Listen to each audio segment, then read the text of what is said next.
Assalamualaikum warahmatullahi wabarakatuh. Perkenalkan, nama saya Elsa Widiandini dari kelas 10 MIPA 2 akan menjelaskan tentang Kerajaan Pontianak. Di sini terdapat gambar Kerajaan Pontianak, sejarah dan latar belakang berdirinya Kerajaan Pontianak. Terdapat awal masuknya Islam di Kerajaan Pontianak.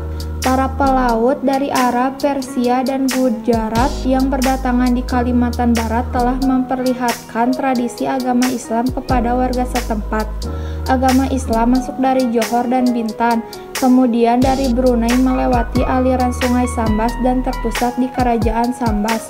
Dari Sambas inilah penyebaran baru mencapai Singkawang, Mempawah, dan Pontianak menelusuri sungai Kapuas. Dan yang kedua, ada berdirinya Kerajaan Pontianak. Syarif Abdurrahman memimpin pembukaan hutan di ujung delta Sungai Kapuas dan Sungai Landak. Ia dan pasukannya berhasil mendirikan rumah sederhana dan tempat beribadah dalam 1 minggu. Nama Pontianak yang diberikan pada tempat itu berarti hantu wanita pengganggu atau kuntilanak.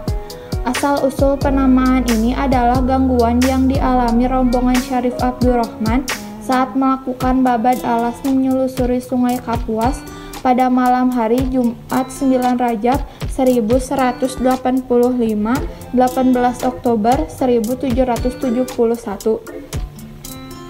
Yang terakhir, perkembangan ajaran Islam di Pontianak. Para pedagang Muslim dan dai-dai mendatangi Kalimantan Barat untuk menyebarkan Islam. Perkembangan agama ini dipengaruhi oleh Sultan Syarif Abdurrahman, bangsawan Arab yang berperan sebagai raja sekaligus pendakwah. Jumlah umat Islam di Kalimantan pada masa Syarif Husain bin Ahmad Al-Bakri masih sedikit. Berdirinya Kerajaan Islam Pontianak merubah Islam menjadi agama mayoritas. Lalu ada letak geografis dan peta wilayah Kerajaan Pontianak.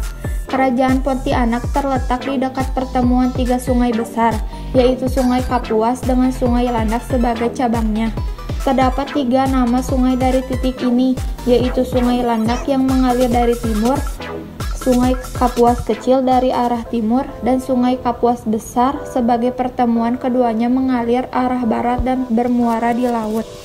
Di sini terdapat silsilah Kerajaan Pontianak. Kita bisa membaca dan memahaminya dengan seksama. Sistem pemerintahan dan kehidupan Kerajaan Pontianak. Kehidupan politik. Sultan Syarif Muhammad Al-Bakri menjamin adanya fasilitas pendirian dan pengembangan organisasi-organisasi dalam aspek politik yang berada di lingkungan kerabat kesultanan hingga di antara tokoh-tokoh masyarakat. B. Kehidupan ekonomi. Penduduk Pontianak sangat heterogen, menyebabkan mata pencaharian masyarakat pun bermacam-macam. Selain pertanian, perdagangan juga berlangsung di Kalimantan Barat. Penduduk pedalaman Kalimantan mencukupi kebutuhan hidup mereka melalui hasil hutan, ternak, dan perikanan. Hasilnya dijual untuk memenuhi kebutuhan lain. Selanjutnya ada kehidupan sosial. Penduduk asli daerah ini adalah suku Dayak. Setelah Pontianak berdiri, beberapa suku dari daerah lain berdatangan, mulai dari dalam hingga luar wilayah Kalimantan Barat. Pembagian wilayah Pontianak menimbulkan tendensi sistem pelapisan sosial. Sebelah timur cenderung berdasarkan agama dan keturunan. Sebelah barat, penguasa cenderung dipandang sebagai lapisan atas. Dan yang terakhir, ada kehidupan budaya. Agama menjadi salah satu dasar budaya yang penting sebagai koridor dalam melaksanakan hidup.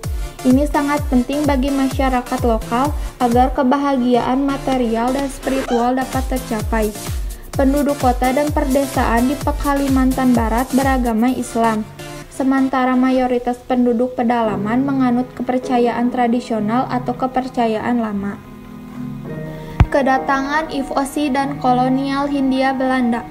IFOC mengirim ekspedisi yang dipimpin oleh Willem Ardimplam pada tahun kepemimpinan Sultan Syarif Abdurrahman. Mulanya beliau menolak bekerjasama dengan IFOC, namun akhirnya menerimanya secara diplomatik sebagai mitra dagang. Setelah pendekatan invasif dalam 2 hari kunjungan. IFOSI diizinkan membuka pos di seberang Istana Kesultanan, kini dikenal sebagai daerah Tanah Seribu. Langkah monopoli Belanda berikutnya adalah membangun perjanjian mengenai penduduk Tanah Seribu dengan Sultan pada 5 Juli 1779.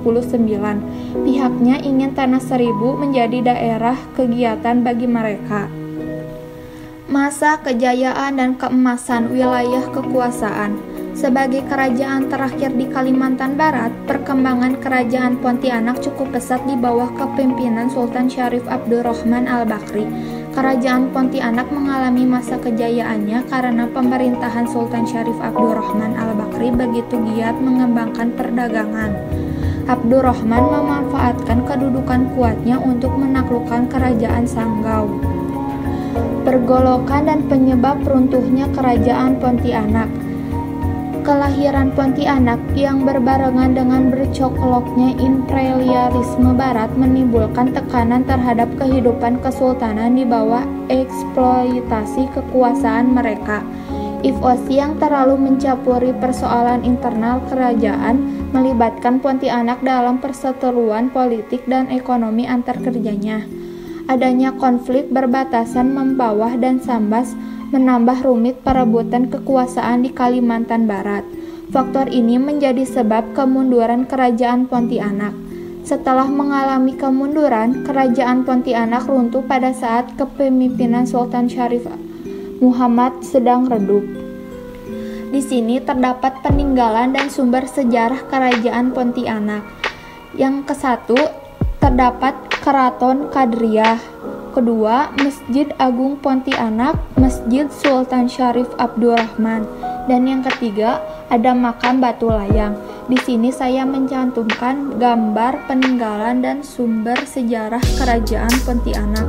Kita bisa melihatnya. Cukup sekian presentasi dan penjelasan tentang kerajaan Pontianak dari saya. Mohon maaf bila ada kesalahan ucap atau kata.